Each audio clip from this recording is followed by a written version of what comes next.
আমার ব্যক্তিগত ফ্যামিলিতে একজন নামে নাই, আমিন আলিম নাই, মাস্টার নাই, ছাত্রী নাই, দিনী শিক্ষার কোনো মানুষ নাই। ছোটকাল তাকিয়ে আমার স্বপ্ন জীবনত আমার ফ্যামিলিতে একজন মেসা কমসে কম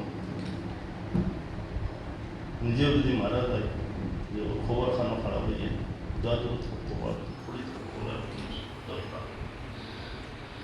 নিজের জীবনের ফলমালা বহুত চেষ্টা করছে পড়াধরি মা বাবার অসুবিধার কারণে। মা বাবার টাকা পয়সার অভাব আসছিল, তার জন্য অসুবিধা আছে। আপনারা হয়তো আমার মাঠ হয়তো আপনারা মনে করতে পারবেন সেটা কোনো অসুবিধা না, আমার অন্তর কাটে, আপনারা বুঝতে পারতেন। আমার আল্লাদের মানে এক ফল লাগিয়েছে, তার মারও এবং আমারও ইচ্ছা মানুষটা মানুষ মানে জানিয়েন না আপনারা মিশা বকলো হুজুর বকলো মেহনত দোকান আপনারা হয়তো কষ্ট বেদান দিছি মাথায় হতার দিকে, বা আপনারা বেদান থাকতে কষ্ট করছে, আপনারা তো তার খবর তারে বা ভালো আছেন, হয়তো আপনারা সুন্দর চলের দিতে দেখি আর আপনারা বুঝলেন যদি না কোনো কিছু থাকে আমার কইতে পারবে বা আপনারা ভালো আছেন কইতে পারবেন। আর সারা দোয়ায় বেশি কিছু হওয়ার আমি বাসাও নাই, বেশি কিছু কইতে পারবো সারা কাছে আমার দোয়াও ভান নাই, সারা মেশাবো যদিও আমার বয়সে হলো কেউ আমার দোয়ার বয়সে হইতে পারো, কেউ আমার দোয়ার থেকে ছোট হইতে পারো, বড় হইতে পারো। সারার কাছে আমার ওখানে অনুরোধ, আমি এক বাবা হিসাবে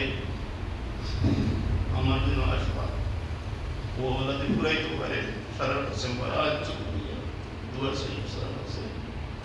আমার দোয়া তাহলে দোয়া করবো তো মানুষেরই তো আগে দিয়ে আমার ওখানে তার শেষ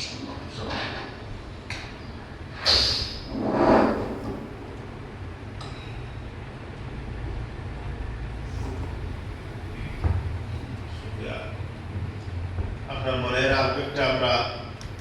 হয় তো বুঝতে পারছি সেভাবে বুঝরায় পয়লা হইতে বাবার একটা ওয়ামা থাকে, একটা মকসুদ থাকে, একটা আবেগ থাকে। আজকু প্রত্যেক বাবায় তার ছেলেরে একটা মকসুদ নিয়া এই দিনই শিক্ষা করে লাগিয়ে দেয়।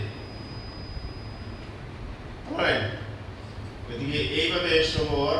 মা বাবা একটা যে আবেগ যেটা আছে সন্তানের প্রতি,